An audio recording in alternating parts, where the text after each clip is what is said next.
Part 1. The Discovery. The morning sun barely broke through the thick clouds when Samuel McBride stepped out of his small wooden house. October in Wyoming Territory was getting cold, and he could smell snow in the air. His breath made little white puffs as he walked toward the barn to get his horse ready. Samuel was a simple man who worked hard on his ranch. He had been living in this remote area for 5 years now, far from any town or neighbors. His wife Martha always worried when he went out alone to check the fence lines, but someone had to do it. Wild animals and harsh weather often damaged the fences that kept their cattle safe. Today felt different somehow. The wind was making strange sounds, almost like voices calling from far away. Samuel shook his head and told himself it was just his imagination. Living alone in the wilderness could play tricks on a person's mind. He mounted his brown horse, Duke, and rode out toward the eastern section of his property. The fence line ran along Willow Creek, where tall cottonwood trees grew thick and wild. These trees were beautiful in fall with their golden leaves dancing in the wind, but they also hid things from view. As Samuel rode closer to the creek, those strange sounds got louder. They definitely sounded like voices now, but not adult voices. These sounded young and scared. He pulled Duke to a stop and listened carefully. There it was again. Someone was definitely out there, and they sounded like they were in trouble. Samuel tied Duke to a sturdy tree branch and walked quietly toward the sound. He pushed through the thick bushes and tall grass, following the creek bank. The voices were coming from somewhere ahead, past a grove of the biggest cottonwood trees. What he found made his heart skip a beat. Huddled together under a rough shelter made of broken branches and leaves were 2 young girls. They couldn't have been more than 10 and 12 years old. Their dark hair hung loose and tangled, and their clothes were torn and dirty. But these weren't clothes like the ones Martha wore. These were made of soft leather with beautiful beadwork, though now they were damaged from days in the wilderness. The older girl was holding the younger one close, trying to keep her warm. In her other hand, she clutched a small leather pouch decorated with tiny colored beads. Both girls looked exhausted and frightened. When they saw Samuel, they pressed closer together. The older girl said something in a language he had never heard before. Her voice was protective but scared. The younger girl was shivering so badly she could barely sit up straight. Samuel raised his hand slowly to show he meant no harm. He had seen enough Native American people during his time in Wyoming to recognize that these girls were from one of the local tribes. But what were they doing so far from any settlement? The nearest known Indian camp was at least 50 miles away. He tried speaking to them gently. "Hey there, it's okay. I won't hurt you." The girls looked at each other and whispered in their own language. The older one pointed toward the mountains in the distance and said something that sounded desperate. She kept repeating the same word over and over, but Samuel couldn't understand what she meant. It was clear these children were lost and had been wandering for days. Their lips were dry and cracked, and he could see they were very hungry and thirsty. Worse yet, the weather was getting colder by the hour. If they stayed out here much longer, they might not survive the coming winter storm. Samuel knew he had to help them, but he also knew this could cause problems. Relations between white settlers and Native American tribes were complicated and often dangerous. Some of his neighbors wouldn't understand why he was helping Indian children. Others might even get angry about it. But looking at these scared, cold little girls, Samuel knew there was only one right thing to do. He couldn't just leave them here to freeze or starve. No matter what anyone else might think, he had to help. He pointed to himself and said slowly, "Samuel." Then he pointed toward his ranch and made eating motions with his hands, trying to show them he had food and a warm place to stay. The older girl seemed to understand a little. She pointed to herself and said something that sounded like Ayana. Then she pointed to the younger girl and said another name that was hard for Samuel to understand. But it sounded musical and gentle. Samuel nodded and smiled, trying to look as friendly as possible. He gestured for them to follow him, pointing toward where Duke was tied up. At first, the girls hesitated. They whispered to each other again, and Samuel could see they were trying to decide if they could trust him. Finally, the older girl helped her sister stand up. They were both weak from hunger and exhaustion. But they followed Samuel through the trees to where his horse was waiting. Duke was a gentle horse, but the girls had probably never been close to such a large animal before. Samuel showed them how to pet Duke's nose softly, and the horse seemed to understand these were special passengers who needed extra care. The ride back to the ranch house took almost an hour. Samuel walked alongside Duke while both girls rode together, holding on to each other tightly. Every few minutes, the older girl would look around at the landscape, as if she was trying to remember which direction they had come from. When they finally reached the ranch house, Martha came running out. She had been watching from the window, worried about what was taking Samuel so long. When she saw the two Native American girls, her eyes went wide with surprise, but not fear. Martha had a kind heart, and seeing these cold, hungry children immediately brought out her motherly instincts. She hurried them inside where it was warm and started preparing food and hot tea right away. As the girls sat by the fireplace, slowly warming up and eating Martha's homemade bread, Samuel realized this was just the beginning of something much bigger than he had expected. These weren't just lost children who could be easily returned home. They were far from their people. Winter was coming fast, and he had just made a decision that would change all their lives forever. The older girl, Ayana, kept looking toward the window, staring out at the mountains in the distance. Samuel could see the worry in her eyes. She wasn't just concerned about being lost. She was worried about her family, who were probably searching for them and might be in danger too.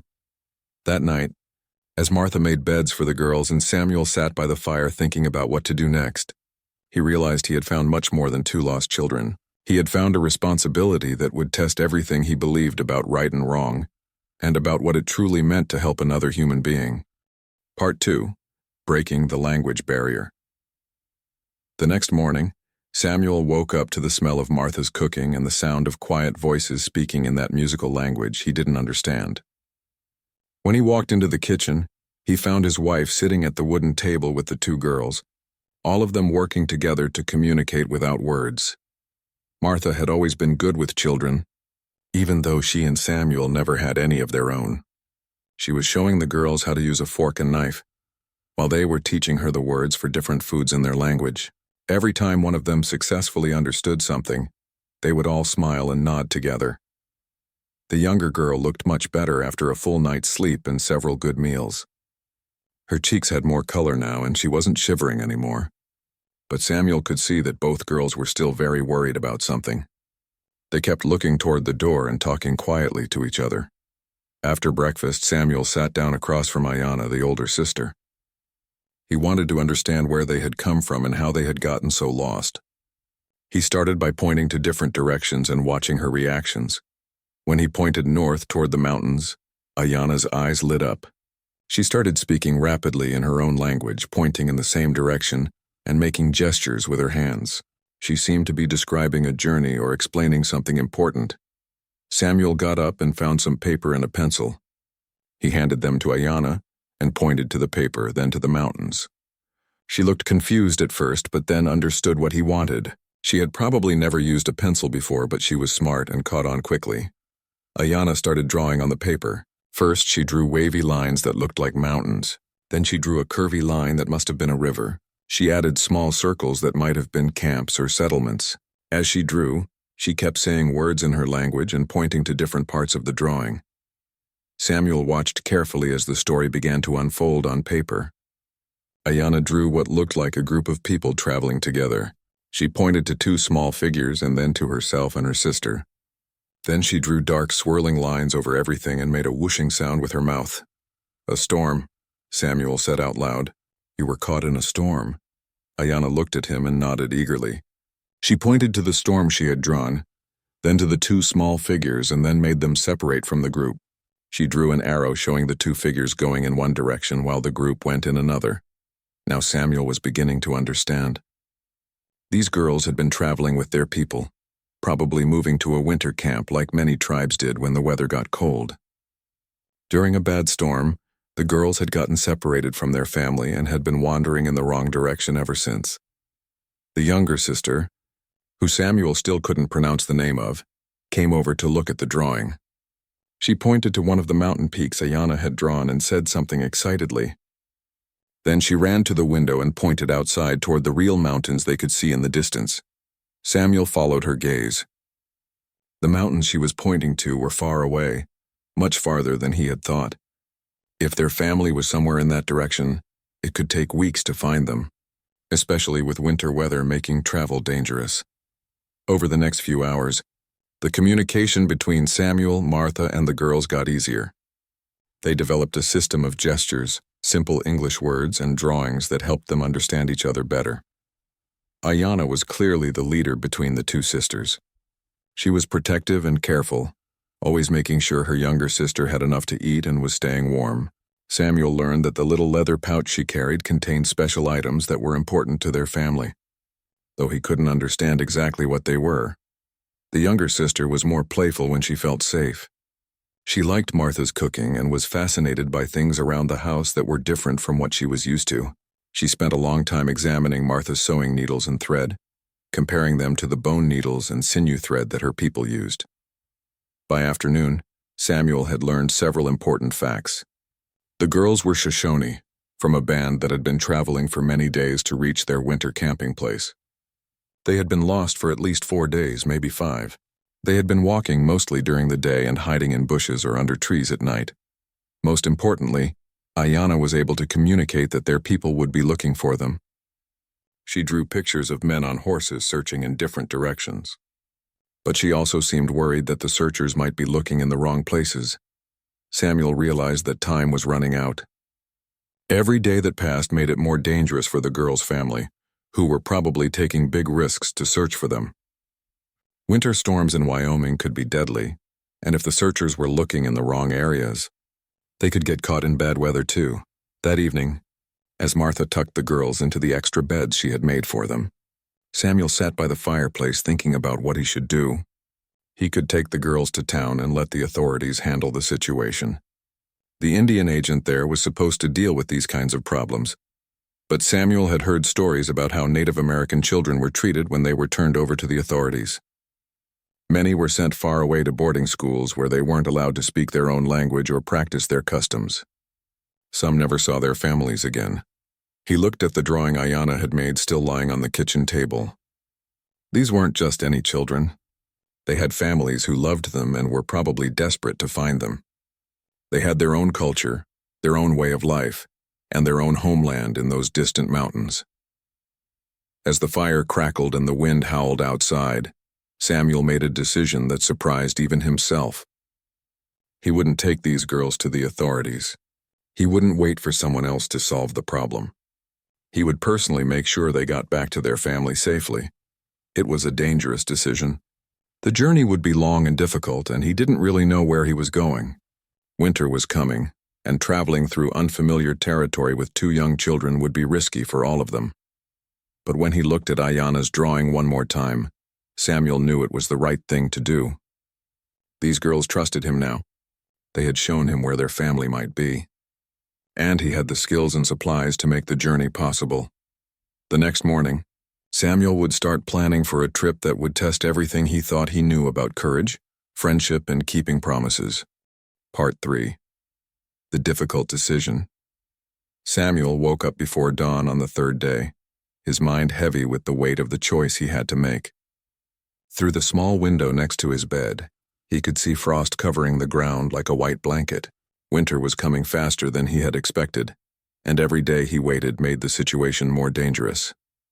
He walked quietly to the kitchen and started the fire in the stove, trying not to wake Martha and the girls. As the coffee began to brew, he heard soft footsteps behind him. It was Ayanna, already awake and dressed. She seemed to sleep lightly, always alert and ready to protect her younger sister. The girl looked at Samuel with those serious dark eyes and pointed toward the mountains again. Then she held up 3 fingers, then 4, then 5. Samuel understood she was trying to tell him how many days they had been lost. Time was running out for everyone. Martha joined them a few minutes later, and soon they were all sitting around the kitchen table sharing breakfast. But Samuel could barely eat. His mind was spinning with all the problems he was facing. The nearest town was Rawlins, about 2 days' ride south. The Indian agent there, Mr. Thompson, was supposed to handle situations involving Native American people. Samuel had met Thompson once before, and he hadn't liked what he saw. The man treated Native Americans like they were problems to be solved rather than people with families and feelings. Samuel had heard stories from other ranchers about what happened to Native children who were turned over to the authorities. Many were sent to distant boarding schools where they were forced to cut their hair, wear white people's clothes, and speak only English. The schools claimed they were helping the children, but Samuel had seen the sadness in the eyes of children who had been through that experience. Even worse, some officials didn't try very hard to reunite lost children with their families. It was easier to just send them away to schools than to spend time and money trying to find their people. But keeping the girls at his ranch wasn't a real solution either. Samuel knew that other white settlers in the area might not understand what he was doing. Some of his neighbors were already suspicious of Native Americans and might cause trouble if they found out he was helping these children. There was also the legal side to consider. Technically, Samuel was supposed to report finding the girls to the authorities. If he didn't and someone found out later, he could face serious consequences. The territorial government had strict rules about contact between white settlers and Native Americans. As Samuel wrestled with these thoughts, he watched Ayanna help her little sister eat her breakfast. The older girl was so gentle and caring, making sure her sister got enough food and staying close to comfort her when she looked scared. It reminded Samuel of something his own father had told him years ago. Sometimes doing the right thing isn't the same as doing the legal thing. A man has to live with his conscience more than he has to live with the law. After breakfast, Samuel took Martha aside to talk privately while the girls played with some wooden toys Martha had found for them. "What do you think I should do?" Samuel asked his wife. "I can't stop thinking about those children being sent away to some school where they'll never see their family again." Martha was quiet for a long moment, watching the girls through the doorway. Finally, she spoke. "Those children have people who love them, Samuel. People who are probably scared sick, wondering what happened to them. If something happened to a child I loved, I would want someone to move heaven and earth to bring them back to me. But it's dangerous," Samuel said. "We don't know exactly where their people are. Winter is coming. We could all get lost or worse." "Life is dangerous," Martha replied, "but some things are worth the risk." That afternoon, Samuel decided to ride to his nearest neighbor's ranch to get advice. Joe Patterson lived about 10 miles away and had been in Wyoming territory longer than anyone else Samuel knew. If anyone would know what to do, it would be Joe. Samuel found Joe repairing a fence behind his barn. After Samuel explained the situation, Joe stopped working and looked at him seriously. "You're in a tough spot, Sam," Joe said. "I'll give you that. But I'll tell you what I think. Those girls' people are probably out there right now risking their lives to find them. Every day that passes, the trail gets colder and the weather gets worse." Joe leaned against a fence post and continued. "Now you could turn them over to Thompson and Rollins and maybe he'll do the right thing. But maybe he won't. You know how these government men can be." "So what would you do?" Samuel asked. Joe was quiet for a while, staring off toward the mountains. "I've lived out here for 20 years, Sam. I've seen a lot of things, good and bad. I've learned that when you find someone who needs help, really needs help, you don't ask a bunch of questions about whether it's convenient or safe. You just help." On the ride back home, Samuel's mind was made up. The decision felt both frightening and right at the same time. He was going to take the girls back to their people himself, no matter how long it took or how dangerous it might be. When he got back to the ranch, he found Martha teaching the girls how to knead bread dough. They were all laughing at something, and for a moment Samuel could imagine what it might have been like if he and Martha had been blessed with children of their own. That evening, after the girls had gone to bed, Samuel told Martha about his decision. She listened quietly as he explained his plan to travel north toward the mountains, following the landmarks Ayanna had drawn in her pictures. "It could take weeks," Samuel said, "and there's no guarantee we'll find them. We could get caught in a blizzard or run into hostile people or just get completely lost." Martha reached across the table and took his hand.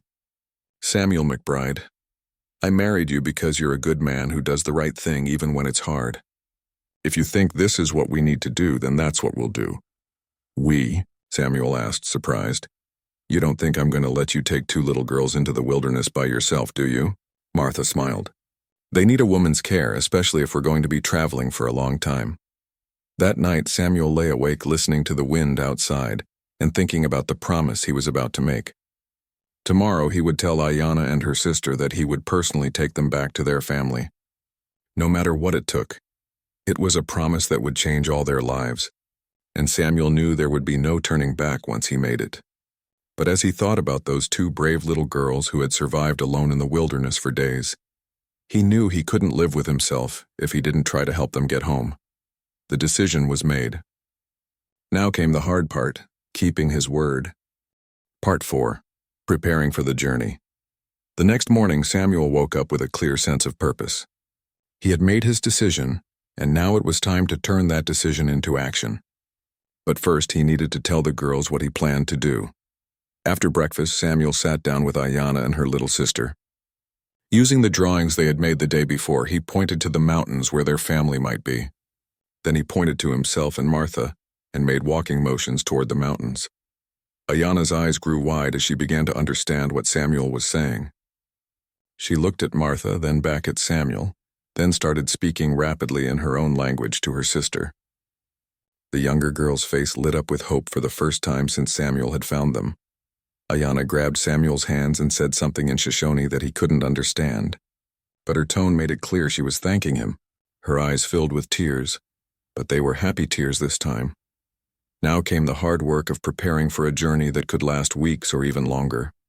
Samuel had traveled through the Wyoming wilderness before, but never with two young children, and never this late in the year when winter weather could strike without warning.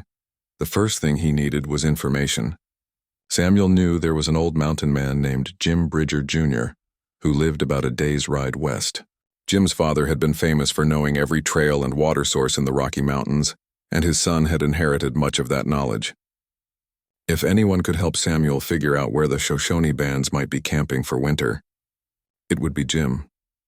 Samuel left Martha to take care of the girls while he rode out to find Jim. He found the old mountain man at his cabin, working on repairing beaver traps even though the beaver trapping season was mostly over. Jim was a weathered man in his 60s with long gray hair and keen eyes that seemed to see everything. When Samuel explained what he was planning to do, Jim listened without interrupting, occasionally nodding or asking a short question. "Two Shoshone girls, you say?" Jim finally said when Samuel finished his story. "And they were traveling to winter camp when they got separated?" "That's right," Samuel replied. The older girl drew me a map showing mountains and a river. They seemed to be heading north when the storm hit. Jim thought for a while, then went inside his cabin and came back with a hand-drawn map of his own. It showed the mountain ranges, rivers, and valleys throughout the region, with little marks indicating where different tribes usually made their winter camps.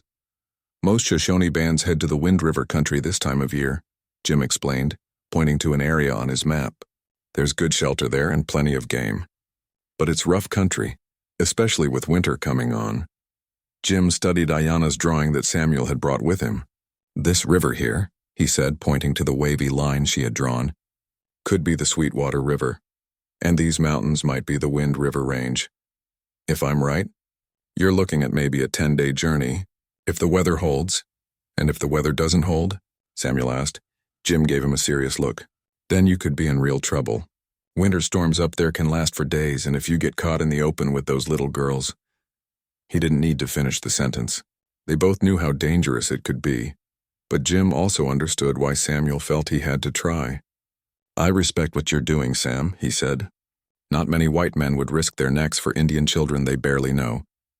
I'll help you however I can."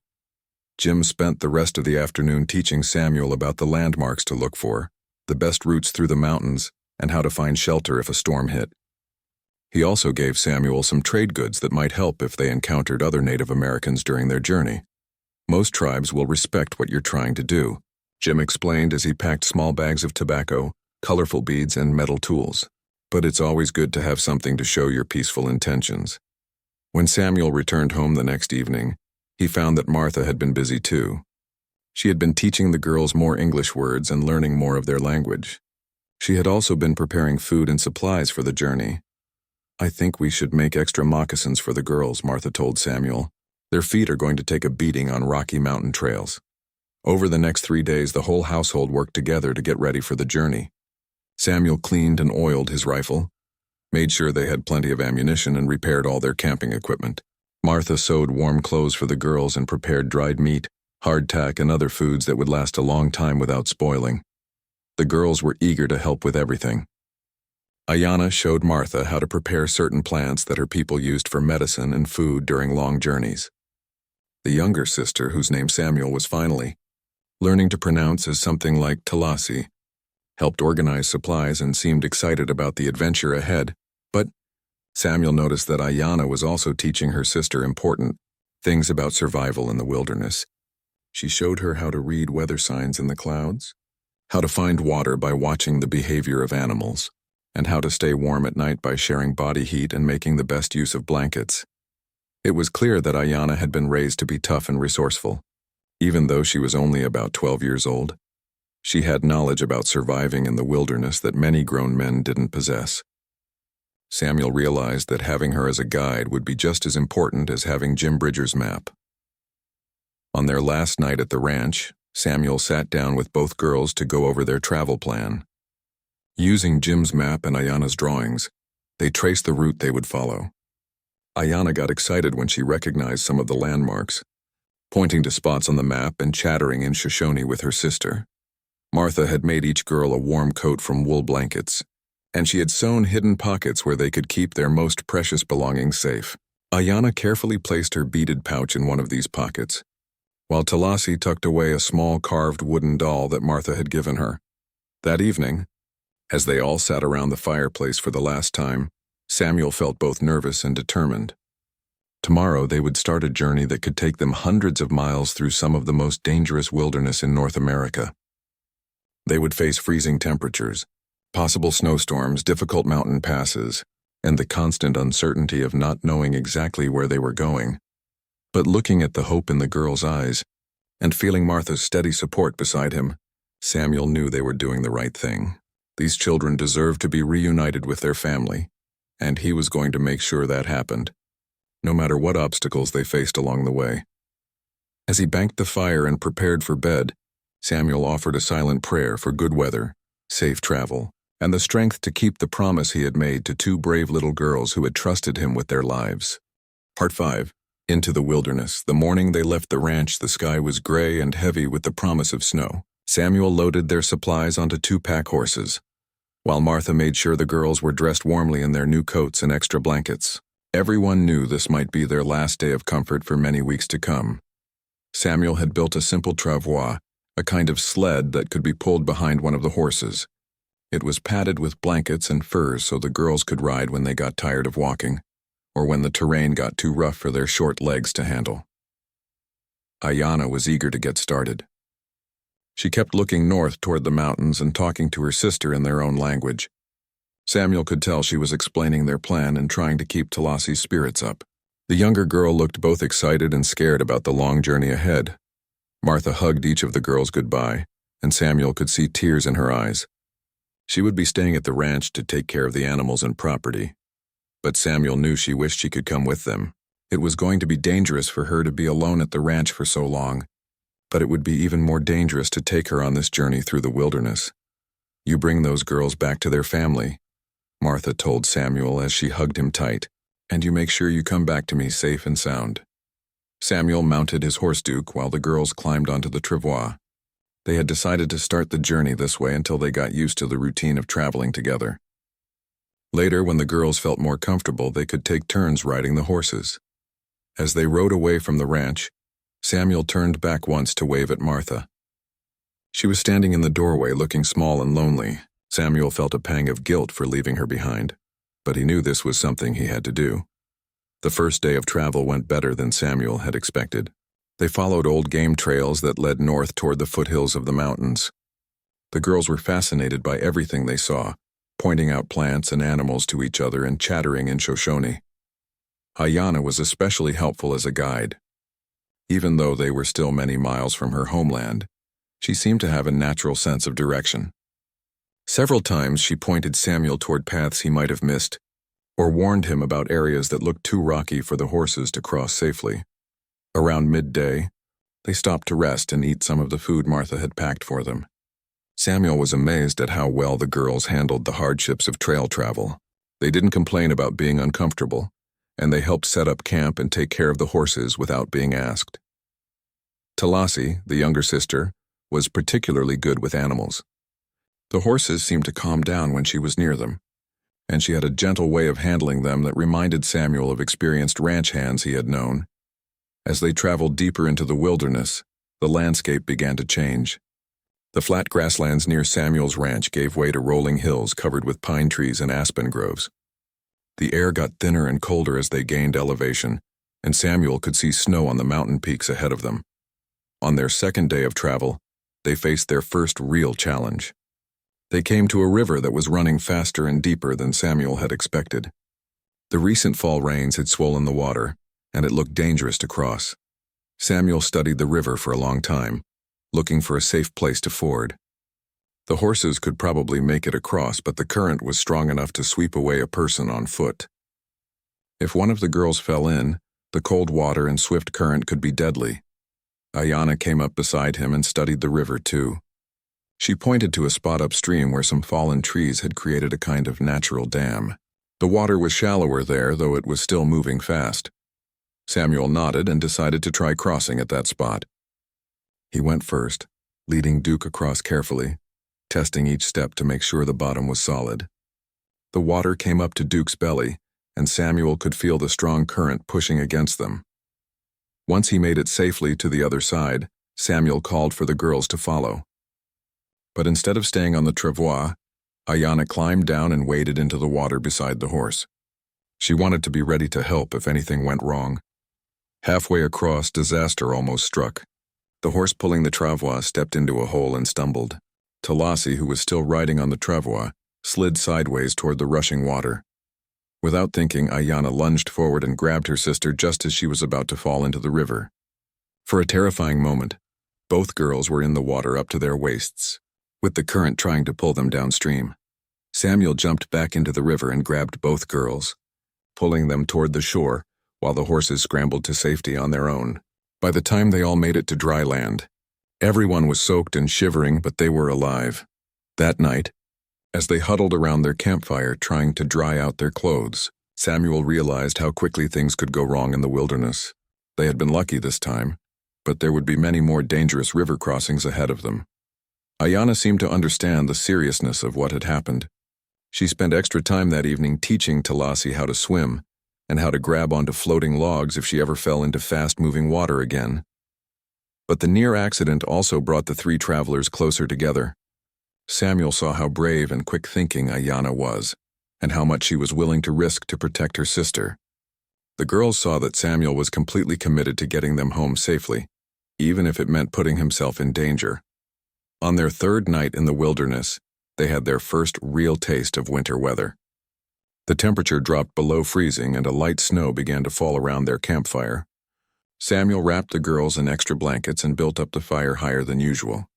As they sat close to the flames, sharing dried meat and hot tea, Ayanna began to tell stories about her people and their homeland. She described the beautiful valleys where her band usually spent the winter, protected from the worst storms by high mountain walls.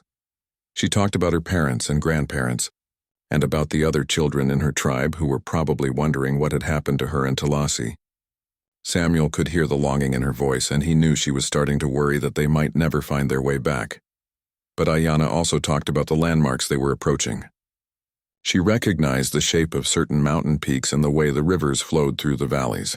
Samuel could tell they were getting closer to familiar territory for her. That night, as the snow continued to fall softly around their camp, Samuel lay awake thinking about how far they still had to travel. According to Jim Bridger's map, they were only about a third of the way to the area where the Shoshone bands usually made their winter camps. The journey was going to be harder than he had imagined, but Samuel was more determined than ever to see it through. These brave girls had already been through so much, and they deserved to be reunited with the people who loved them. As he listened to the wind in the pine trees and watched the snowflakes dance in the firelight, Samuel made a silent promise to himself. No matter how difficult the trail ahead might be, he would not give up until Ayanna and Talassi were safely back with their family. Part 6. Dangerous Encounters. On their fourth day of travel, Samuel woke up to find fresh horse tracks around their camp. Someone had been watching them during the night, close enough to see their fire and count their animals, but whoever it was had not approached or made themselves known.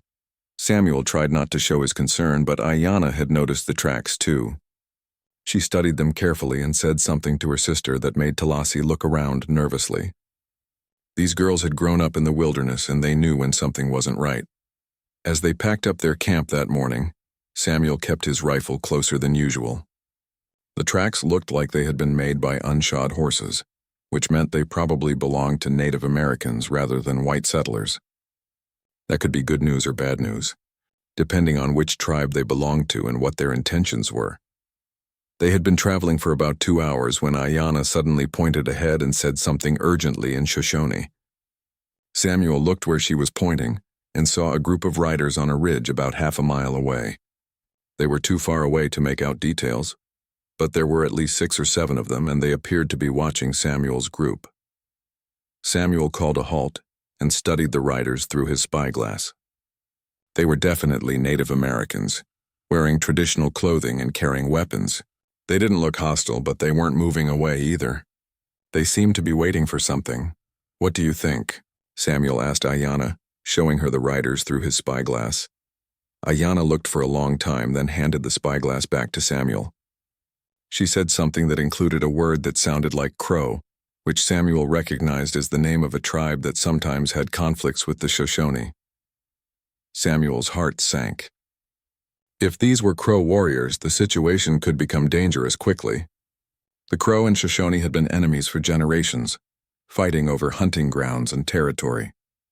If they realized he was traveling with Shoshone children, they might see it as an opportunity to take captives or cause trouble.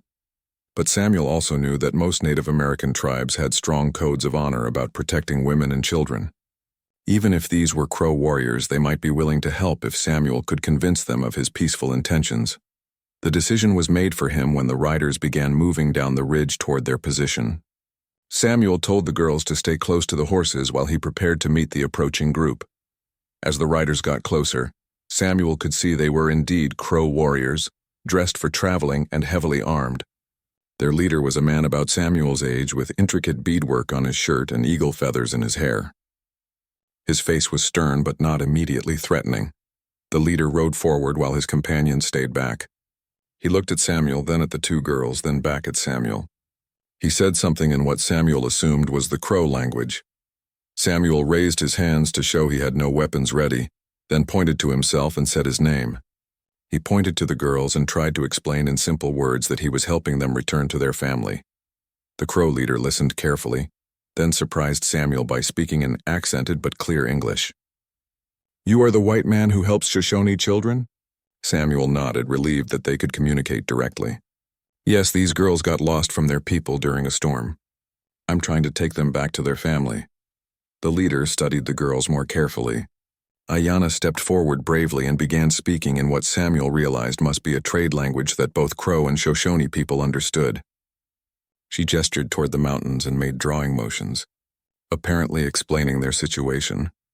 The conversation went on for several minutes, with the Crow leader asking questions and Ayanna answering confidently.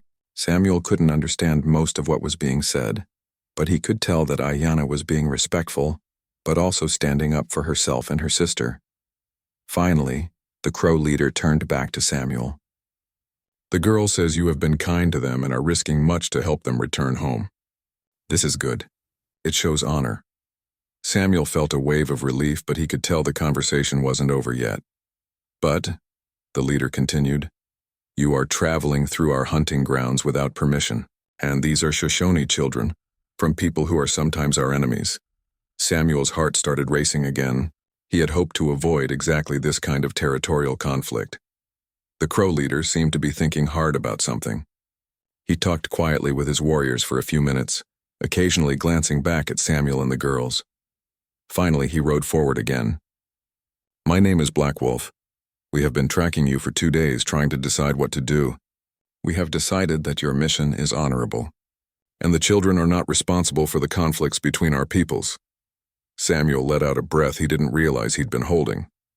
"More than that," Black Wolf continued, "we have recent information about Shoshone bands in the area. There is a group camped near the Sweetwater River, about 3 days north of here.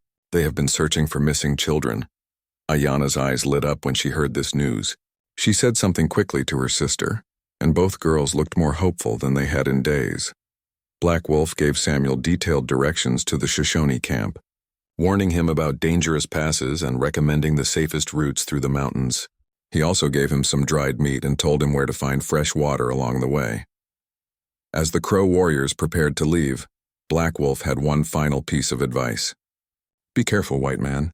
Winter storms come quickly in the high country, and you still have far to travel. But if you keep your promise to these children, you will have the respect of both Crow and Shoshone people. Samuel thanked Black Wolf and watched the warriors ride away. He felt like they had just passed a major test, but he also knew that bigger challenges lay ahead. That night, their luck almost ran out completely. They had made camp in a sheltered valley, and Samuel was feeling confident about their progress. The girls were excited about being only 3 days away from their people, and the weather had been holding steady. But around midnight, Samuel woke up to a sound that made his blood run cold. Somewhere in the darkness around their camp, wolves were howling. Samuel quickly built up the fire and woke the girls. Ayanna understood the danger immediately and began gathering rocks and sticks that could be used as weapons. Talasi was scared but stayed calm, following her sister's lead. The howling got closer, and soon Samuel could see eyes reflecting the firelight from the darkness beyond their camp. There were at least 4 or 5 wolves, maybe more. They seemed to be working together, circling the camp and looking for a way to attack. Samuel had his rifle ready, but he knew he couldn't shoot all the wolves before they rushed the camp. He needed another strategy. Ayanna came up with the solution. She showed Samuel and Talasi how to make themselves look bigger and more threatening by holding blankets over their heads and making loud noises. She also knew that wolves were usually afraid of fire, so she grabbed burning branches from their campfire and waved them toward the darkness. For what felt like hours, the 3 of them stood back to back around their fire, making noise and brandishing flames while the wolves prowled around them. Samuel fired his rifle twice, not trying to hit the wolves but just to scare them with the loud noise. Finally, as dawn began to break, the wolves gave up and disappeared into the forest. Samuel, Ayanna, and Talasi collapsed beside their fire, exhausted but alive. As they sat there catching their breath, Samuel realized something important had happened during the night. The 3 of them had worked together as a team to survive a deadly threat. They had trusted each other completely and used everyone's skills to stay alive. From that moment on, Samuel knew they weren't just a white man helping 2 Native American children. They were a family, bound together by shared danger and mutual trust, working together to complete a mission that mattered to all of them. Part 7. Signs of home. After their terrifying encounter with the wolves, Samuel and the girls traveled with a new sense of urgency. They all understood how dangerous the wilderness could be, and they wanted to reach the Shoshone camp as quickly as possible. But they also knew they had to be careful not to make mistakes that could get them lost or injured. On their 7th day of travel, everything began to change. Ayanna started recognizing landmarks that she remembered from her childhood travels with her family. She would point to a distinctive rock formation or a bend in a river and get excited, chattering to her sister in Shoshone and pointing in different directions. The first major sign came when they crested a hill and saw a valley spread out below them. Talasi let out a cry of joy and pointed to a group of hot springs that sent steam rising into the cold air. She said something to Ayanna that made the older girl's eyes fill with tears of happiness. Home, Ayanna said to Samuel in English, one of the words Martha had taught her. She pointed to the valley and repeated, home. Samuel felt his heart lift. After so many days of hard travel through unfamiliar territory, they were finally getting close to the girls' homeland. But as they rode down into the valley, Samuel also began to worry about what they would find when they reached the camp. It had been over a week since the girls had been lost. In that time, their family and tribe had probably been searching frantically in all directions. They might have given up hope of finding the girls alive, or they might have moved their camp to a completely different location. Worse yet, if the weather had been bad in this area, the searchers might have gotten into trouble themselves. Samuel had heard stories of rescue parties getting lost or trapped in storms while looking for missing people. As they traveled through the valley, Ayanna became more and more excited. She recognized plants that her people used for medicine and food. She showed Samuel places where her family had camped in previous years, and streams where she and her sister had played as younger children. But she also seemed increasingly worried about something. She kept looking around as if she expected to see people, but the valley appeared to be empty. Samuel could tell she was wondering why they hadn't encountered any Shoshone hunters or scouts yet. On their 8th day of travel, they came to the Sweetwater River that Black Wolf had told them about. According to his directions, the Shoshone camp should be somewhere along this river, in a protected area where the tribe could wait out the winter storms. Samuel studied the landscape carefully, looking for signs of human activity. He could see old campfire sites in areas where the grass had been grazed by horses, but everything looked like it had been abandoned for several days. Ayanna was becoming more anxious by the hour. She rode ahead on one of the horses, searching desperately for any sign of her people. Sometimes she would call out in Shoshone, hoping to hear an answering call from somewhere in the distance, but the only sounds were the wind in the trees and the rushing of the river. Late in the afternoon, they finally saw what they had been looking for. Smoke was rising from a grove of trees about 2 miles ahead, near a bend in the river where the valley created a natural shelter from the wind. Ayanna let out a shout of joy and urged her horse forward, but Samuel called her back. He had learned to be cautious during their journey, and he wanted to approach the camp carefully to make sure it was safe. Using his spyglass, Samuel studied the area around the smoke. He could see several teepees set up among the trees and horses grazing nearby. There were people moving around the camp, but something seemed wrong. The camp looked smaller than he had expected, and there didn't seem to be very many people there. Ayanna was practically bouncing with excitement, but Samuel could see worry in her eyes too. She had probably noticed the same things he had. This camp didn't look like the large, bustling winter settlement she had been expecting to find. As they got closer, Samuel could see that there were maybe 20 or 30 people in the camp, mostly older adults and young children. There were very few men of fighting age, which suggested that most of the warriors were away from camp, probably still searching for the lost girls. Samuel made a decision that he hoped was right. Instead of riding directly into the camp, he stopped about half a mile away and sent Ayanna forward alone. She was clearly recognized by her own people, and it would be safer for everyone if she made the first contact. Samuel watched through his spyglass as Ayanna rode into the camp. At first, people seemed confused, as if they couldn't believe what they were seeing. Then suddenly everyone in the camp was running toward her, shouting and crying with joy. But Samuel also noticed something that made his heart sink. Among all the people celebrating Ayanna's return, he didn't see anyone who looked like they could be her parents. The people embracing her seemed to be grandparents, aunts, uncles, and cousins, but not her immediate family. After a few minutes, Ayanna rode back toward Samuel and Talasi, accompanied by an elderly man who was clearly a leader in the tribe. As they approached, Samuel could see tears on Ayanna's face, but he couldn't tell if they were tears of joy or sadness. The elderly man studied Samuel carefully, taking in his white skin, his clothes, and his obvious care for the 2 girls. Then he began to speak in accented English, similar to what Samuel had heard from Black Wolf. "I am Chief Standing Bear," the man said. "These are my granddaughters. We have been searching for them for many days, and we had begun to fear they were dead." Samuel felt relief wash over him. These girls were safe now, back with their own people. But he could tell from Chief Standing Bear's tone that there was more to the story. "You have done a great thing bringing our children home," the chief continued. "But I must tell you sad news. The girls' parents, my son and his wife, died in the storm while searching for these little ones. They were caught in a blizzard and froze to death trying to find their daughters." Samuel felt like he had been punched in the stomach. These brave girls had survived their ordeal in the wilderness, and he had successfully brought them back to their people, but they would never see their parents again. The very people who had been searching for them had died in that search. Ayanna seemed to have already learned this terrible news when she first arrived in camp. Now she was trying to comfort her little sister, who was just beginning to understand what had happened. Samuel didn't know what to say. He had kept his promise to bring the girls safely home, but that home had been forever changed by tragedy.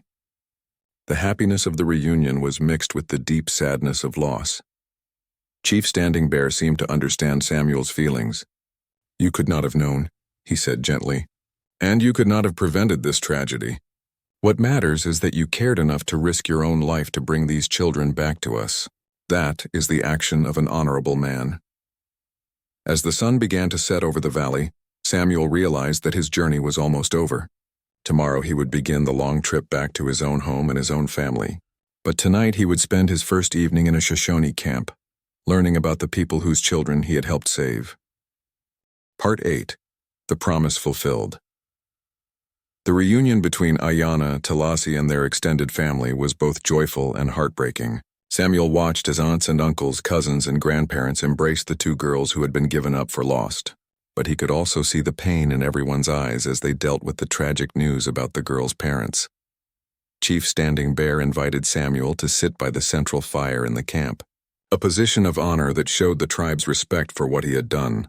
As the evening progressed, Samuel learned more about the desperate search that had been conducted for the missing girls. The storm that had separated the girls from their family had been one of the worst early winter blizzards anyone could remember.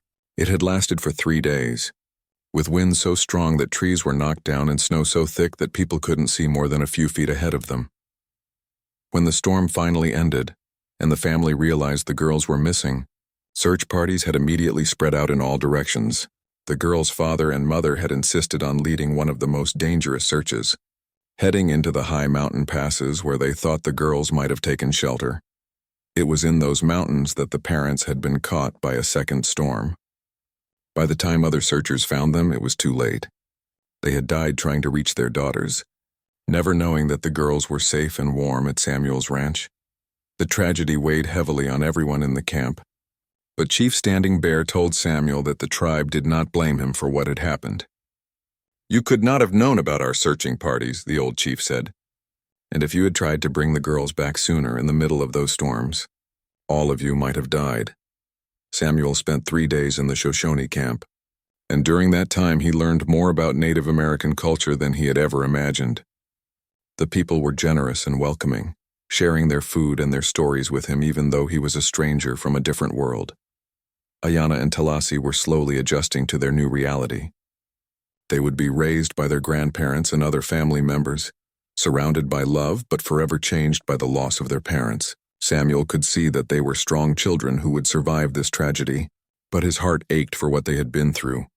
On his second night in the camp, Chief Standing Bear performed a special ceremony. The entire tribe gathered around the central fire as the old chief spoke in Shoshone for a long time, occasionally gesturing toward Samuel. Even though Samuel couldn't understand the words, he could feel the power and importance of what was happening. Finally, Chief Standing Bear switched to English so Samuel could understand. "We are giving you a name in our language," he said. "From this day forward, you will be known among the Shoshone people as Friend of Lost Children. This name will be remembered in our stories, and your children's children will know of the brave white man who risked everything to bring our little ones home." The ceremony continued with singing and dancing that went late into the night. Samuel felt honored to be included in something so meaningful, but he also felt humbled by the generosity of people who had just suffered such a terrible loss. On his final morning in the camp, Samuel prepared to begin his journey home.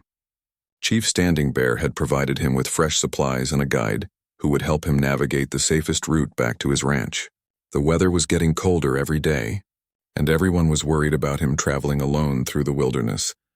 Ayanna and Talasi came to say goodbye, and Samuel could see how much they had changed during their ordeal.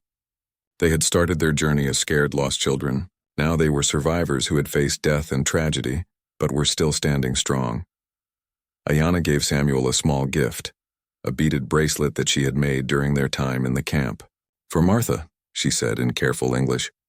"Tell her Ayanna and Talasi never forget." Talasi, who was still learning English words, simply hugged Samuel tightly and whispered, "Thank you." Chief Standing Bear walked with Samuel to the edge of the camp. "You have done something that will be remembered for generations," the old man said. "But more than that, you have shown that there can be friendship and understanding between our peoples even in difficult times." The chief paused and looked out toward the mountains. "The world is changing fast. There will be more conflicts between white settlers and native tribes. But when those conflicts come, there will be people on both sides who remember what you did, and maybe that will help prevent some of the bloodshed." Samuel mounted his horse and looked back at the camp one last time. Ayanna and Talasi were standing with their grandfather waving goodbye. They looked small and vulnerable, but Samuel knew they were tougher than they appeared. They had survived being lost in the wilderness, and they would survive this tragedy too.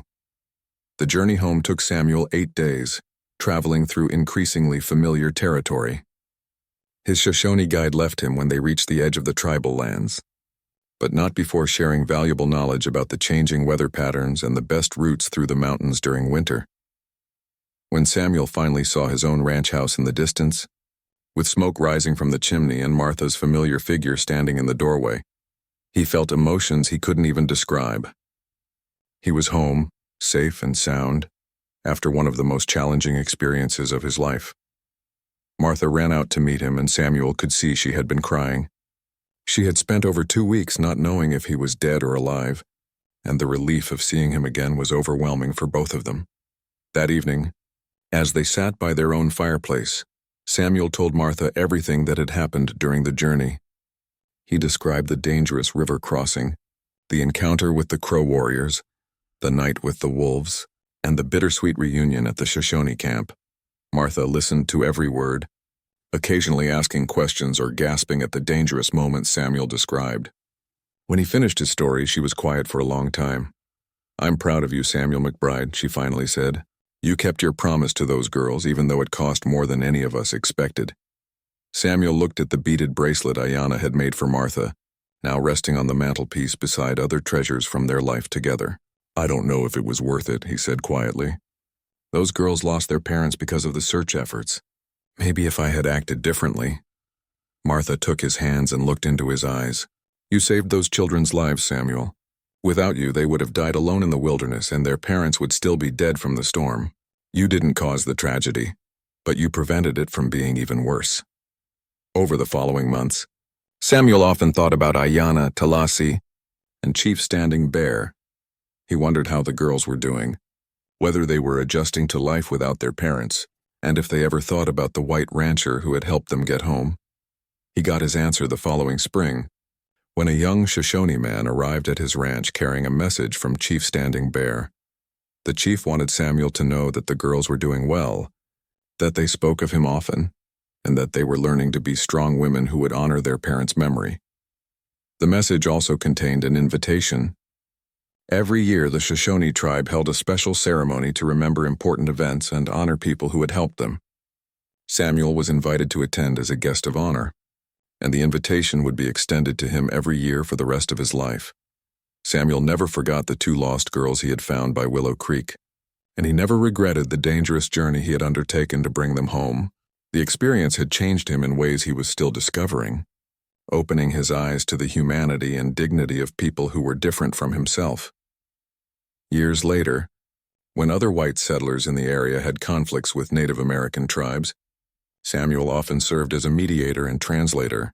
His reputation as the friend of lost children gave him credibility with both sides, and he was able to help prevent several potentially violent confrontations. Samuel McBride had kept his promise to 2 scared little girls, and in doing so, he had discovered something important about himself and about the kind of world he wanted to help create. It was a world where people could reach across the barriers of race and culture to help each other in times of need, and where keeping your word mattered more than personal safety or convenience. The story of the rancher and the 2 lost sisters became a legend that was told around campfires and dinner tables for generations, inspiring others to show courage and compassion when they encountered people who needed help. And in the end, that may have been the most important promise of all. The promise that kindness and bravery could make a difference in a harsh and often unforgiving world.